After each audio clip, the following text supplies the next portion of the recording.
বন্ধুরা, আজকে আমি কাঁচা আমের রেসিপি নিয়ে চলে এসেছি।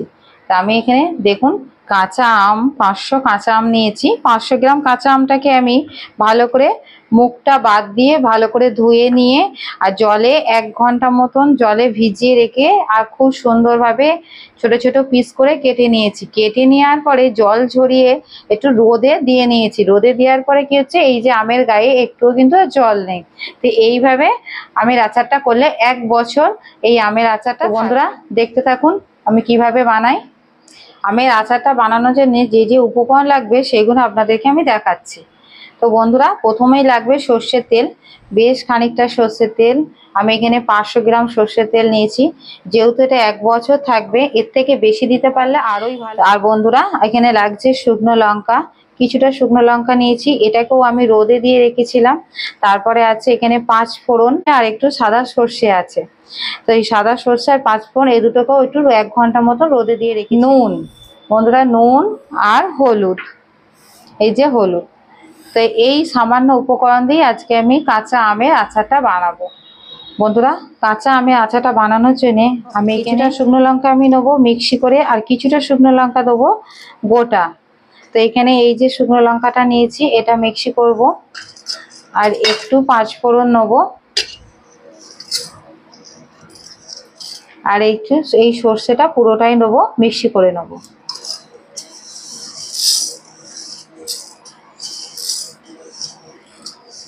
বন্ধুরা এই দেখুন সর্ষে আর 5 ফোড়ন আর শুকনো লঙ্কা এগুলো কিন্তু আমি রোদে দিয়ে রেখেছিলাম। রোদে দেওয়ার পরে কিন্তু এগুলো খুবই গরম হয়ে গেছে। এগুলো কিন্তু আর কোনো গ্যাসে বা এর ওভেনে ভাজার কোনো দরকার নেই। এইভাবেই আমি মিক্সি করে নেব। বন্ধুরা, আমগুলো আমি বাটির মধ্যে তুলে নিচ্ছি।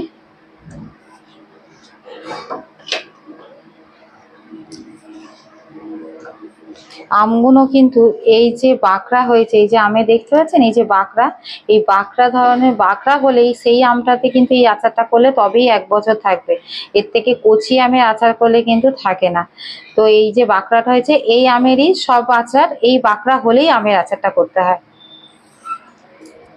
বন্ধুরা, এবার এই আমের মধ্যে আমি যে সর্ষের তেল নিয়েছি, যে কাঁচা সর্ষের তেলটা রোদে দিয়ে রেখেছিলাম, বয়ন সইতে তেলটা গরম হয়ে গেছে।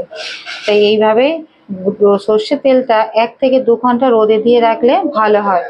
তো এই তেলটা এবার আমি এই আমের মধ্যে কিছুটা পরিমাণ দিয়ে দেবো।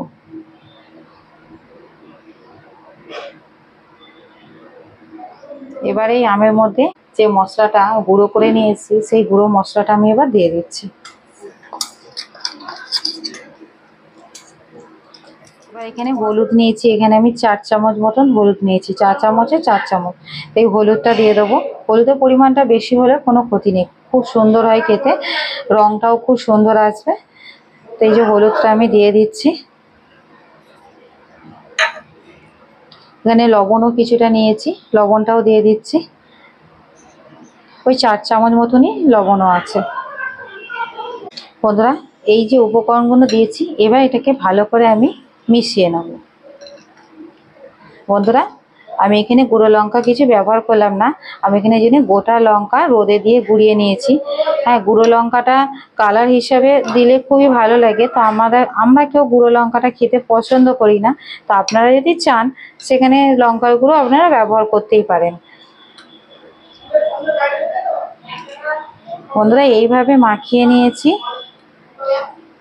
আর একটা কাঁচের বয়ন কিন্তু অবশ্যই লাগবে। কাঁচের বয়নেই কিন্তু এই কাঁচা আমের আচারটা রাখতে হবে, আর কি রোদে দিতে হবে। এখন কিছুদিন অন্তত 5 দিন কি 6 দিন মতন রোদে রোজই একবার করে দিতে হবে। সে আধ ঘন্টার জন্যই হোক আর 1 ঘন্টার জন্যই হোক, দিলেই কিন্তু এই আমের আচারটা একদম পারফেক্ট ভাবে থাকবে। যে কাঁচের বয়নটার মধ্যে যে তেলটা আছে, এই কাঁচের বয়নে তেলটা কিন্তু সম্পূর্ণ দিইনি বাটির মধ্যে, তো এখানে অর্ধেকটা তেল আছে। এইবার আমি এখানে এই যে 5 ফোড়ন আর শুকনো লঙ্কাটা, গোটা শুকনো লঙ্কা নিয়েছি, সেটা এবার এই তেলের মধ্যে আমি দিয়ে দেবো।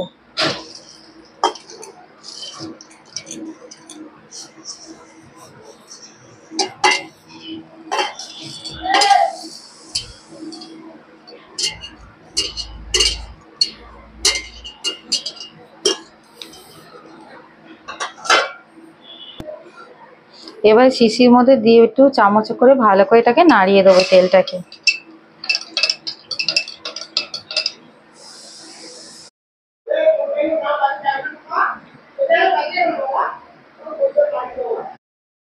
বন্ধুরা, এবার এই মশলা মাখানো আমটাকে আমি এবার তেলের মধ্যে দিয়ে দিচ্ছি।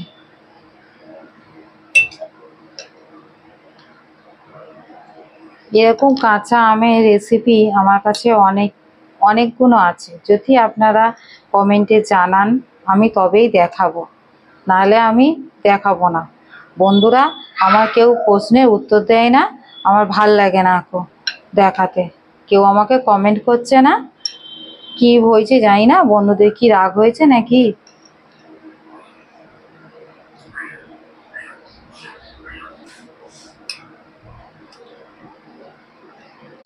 বন্ধুরা দেখুন, কথা বলতে বলতে আমটা আমার বয়নে ভরা হয়ে গেল। তো এইভাবে কিন্তু এই শিশিটাকে আপনারা মুখে একটা সাদা কাপড়ে ন্যাকড়াই হোক আর মশারি নেটের মতন যে জালগুলো পাওয়া যায় সেটাই হোক, মুখে বেঁধে রোদে কিন্তু রেখে দেবেন। তাহলে কিন্তু একটা বছর পুরোপুরি পারফেক্টভাবে আচারটা থাকবে। আর সুন্দর লাগে ভাত দিয়ে, গরম ভাতেও যদি একটু সেই আমটা নিয়ে খাওয়া যায় না, খুব ভালো লাগে, মুখের রুচিটা ফিরে। বন্ধুরা, এইভাবে 1 বছর আমের আচারটা করে রাখতে পারেন। কাঁচা আমের স্বাদটা কিন্তু আমরা 1 বছর ধরেই কিন্তু পেতে পারি। তো এইভাবে যদি রেখে আমের আচারটা করা যায়, আর এই কাঁচের বয়ামটা কিন্তু অবশ্যই, কাঁচের বয়াম ছাড়া কিন্তু এই আচার ভালো থাকবে না। তো এইভাবে আপনারা মুখে মশারির যে নেট হয় সেই নেট আপনারা মুখে বেঁধে রোদে দিয়ে রাখবেন। প্রত্যেক দিন প্রায় 5 থেকে 6 দিন এখন রাখবেন। আর মাঝে মাঝে যখন পারবেন, হাতে যদি সময় থাকে, তাহলে একটু একটু রোদে দিয়ে রাখলেও এই আচারটা কিন্তু খুবই ভালো থাকে। বন্ধুরা, আমার কাঁচা আমের আচারটা একদম রেডি। তো বন্ধুরা, আপনাদের এই আচারের ভিডিওটা কেমন লাগলো অবশ্যই কমেন্টে আমাকে একটু জানাবেন কেমন হচ্ছে এই ভিডিওগুলি। আর বন্ধুরা, ভালো লাগলে আমার চ্যানেলটি সাবস্ক্রাইব করে আমার পাশে থাকবেন। আর গরমে খুব সুস্থ থাকবেন।